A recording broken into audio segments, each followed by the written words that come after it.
បាទជម្រាបសួរពុកម៉ែបងប្អូនដែលមានបំណងក្នុងការទិញផ្ទះសម្រាប់ធ្វើការរស់នៅខ្ញុំបាទសូមណែនាំទីតាំងដីផ្ទះដែលស្ថិតនៅខាងភូមិបោះពោ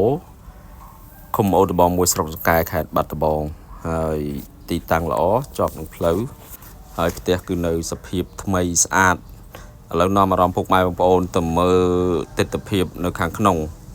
ហើយក្នុងផ្ទះនេះគឺមានបន្ទប់កេង2ហើយបន្ទប់គឺ3ម៉ែត្រកន្លះគុណនឹង3ម៉ែត្រហើយសភាពនៅថ្មីស្អាតហើយមានម៉ាស៊ីនត្រជាក់ហើយមានការរៀបចំបានស្អាតហើយតាក់ទងនឹងទំហំផ្ទះវិញគឺទំហំរហូតដល់8ម៉ែត្រគុណនឹង10ម៉ែត្រហើយមានបន្ទប់សម្រាប់2បន្ទប់ទឹក1ហើយនឹងកន្លែងចម្អិនម្ហូបអាហារហើយមានរោងខាងក្រៅមានទីធ្លាធំទូលាយតាក់ទងនឹងដីនេះគឺក្បាល23ម៉ែត្របដោយរហូតដល់50ម៉ែត្រប្លង់រឹងហើយពុកម៉ែបងប្អូនប្លង់រឹងទំហំ1036ម៉ែត្រការ៉េនេះជាទីធ្លាមុខផ្ទះ